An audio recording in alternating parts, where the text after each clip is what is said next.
ವಿಧಾನಸೌಧ ಇದು ಕರ್ನಾಟಕ ಆಡಳಿತದ ಶಕ್ತಿ ಕೇಂದ್ರ. ಹೌದು, ಯಾವುದೇ ಸರ್ಕಾರ ಬರಲಿ ಇದೇ ಐತಿಹಾಸಿಕ ಕಟ್ಟಡದಿಂದಲೇ ಆಡಳಿತ ಪಯಣ ಶುರು ಮಾಡಬಹುದು. ಅಷ್ಟೇ ಅಲ್ಲ, ವಿಶ್ವದಲ್ಲಿ ಅತಿ ಹೆಚ್ಚು ಪ್ರಸಿದ್ಧಿ ಪಡೆದ ಹಾಗೂ ಭಾರತದ ಅತಿ ದೊಡ್ಡ ಆಡಳಿತದ ಕಟ್ಟಡ ಎಂದೇ ಹೆಸರುವಾಸಿಯಾಗಿರೋ ಶಕ್ತಿ ಕೇಂದ್ರ ಕೂಡ ಆಗಿದೆ. ಇನ್ನು ಇದನ್ನ ನೋಡೋದಕ್ಕೆ ದೇಶ ವಿದೇಶಗಳಿಂದ ಜನ ಬರ್ತಾರೆ. ಇನ್ನು ನೆನಪಿಗಾಗಿ ಫೋಟೋ ಕೂಡ ತೆಗೆದುಕೊಳ್ತಾರೆ. ಆದರೆ ಯಾರು ಸಹ ಭವ್ಯ ಕಟ್ಟಡದ ಆವರಣದೊಳಗೆ ಬರೋದಕ್ಕೆ ಅವಕಾಶ ಸಿಕ್ಕಿರಲಿಲ್ಲ.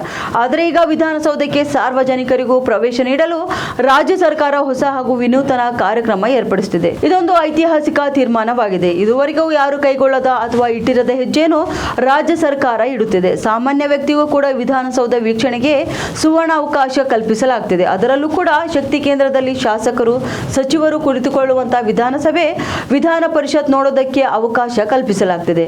ಇನ್ನು ವಿಧಾನಸೌಧ ಮಾರ್ಗದರ್ಶಿ ಪ್ರವಾಸ ಅನ್ನೋ ಹೆಸರಿನಲ್ಲಿ ವಿನೂತನ ಕಾರ್ಯಕ್ರಮ ಶುರು ಮಾಡಲಾಗುತ್ತಿದೆ. ಈ ಮಾಹಿತಿ ನಿಮಗೆ ಇಷ್ಟವಾಗಿದ್ದರೆ ತಪ್ಪದೆ ನಮ್ಮ ಪೇಜ್ಗೆ ಫಾಲೋ ಮಾಡಿ ಹಾಗೂ ವಿಡಿಯೋನ ಇತರರೊಂದಿಗೆ ಶೇರ್ ಮಾಡಿ.